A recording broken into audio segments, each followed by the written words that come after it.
Good evening everyone. आज के इस वीडियो में हम लोग डिस्कस करने वाले हैं नन मेटल के बारे में कि नन मेटल होता क्या है।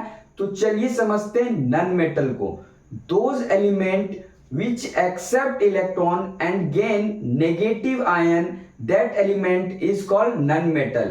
वैसा एलिमेंट जो इलेक्ट्रॉन को एक्सेप्ट करता है और इलेक्ट्रॉन के एक्सेप्ट के वजह से उनमें नेगेटिव आयन आते हैं, तो वो एलिमेंट क्या कहलाते हैं? नन मेटल कहलाते हैं। और वो इलेक्ट्रॉन एक्सेप्ट क्यों करते हैं? क्योंकि आपको मैंने बताया था हर एक एलिमेंट क्या रहना चाहता है? स्टेबल रहना चाहता है। चाहे वो इलेक्ट्रॉन को डोनेट करेगा, चाहे वो शेयर करेगा, चाहे वो क्या करेगा? एक्सेप्ट करेगा। तो नन मेटल क्या करता है? इलेक्ट्रॉन को एक्सेप्ट करता है दूसरे एलिमेंट से।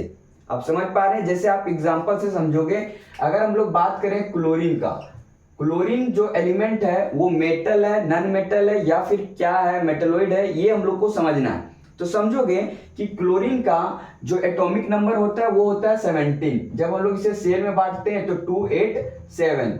आपको पता है कि थर्ड सेल को अगर 1 इलेक्ट्रॉन और मिल जाता तो ये हो जाएगा 288 हो जाएगा। इट मींस यहां पर क्लोरीन क्या हो जाएगा? स्टेबल हो जाएगा।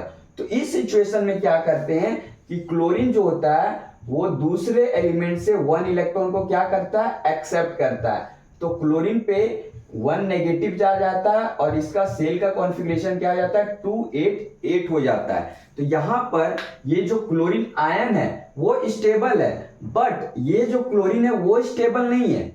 तो यहां पर आप क्या देख रहे हैं? जो क्लोरीन एलिमेंट है वो क्या कर रहा है? इलेक्ट्रॉन को एक्सेप्ट कर रहा है, और इलेक्ट्रॉन को एक्सेप्ट करने की वजह से क्लोरीन पे कैसा चार्ज आ रहा है? नेगेटिव चार्ज आ रहा है। तो क्लोरीन क्या हुए? नन मेटल हुए। आप समझ पा रहे हैं? क्योंकि नन मेटल का डिफिनेशन ही मैंने यही बताया था। आप इस चीज को समझ पा रहे हैं, है ना? तो यहां पर आप देखोगे कि 1 इलेक्ट्रॉन लिया, इसके वजह से यहां पर 1 नेगेटिव चार्ज आया। अगर कोई एलिमेंट 2 इलेक्ट्रॉन को एक्सेप्ट करेगा तो उस पर 2 नेगेटिव चार्ज आएगा। तो मेरा कहने का मतलब यहां पर यह है कि कोई भी एलिमेंट जितने इलेक्ट्रॉन को एक्सेप्ट करते हैं उसमें उतने ही नेगेटिव चार्ज आता है। तो आई होप आप नन मेटल को समझ गए होंगे।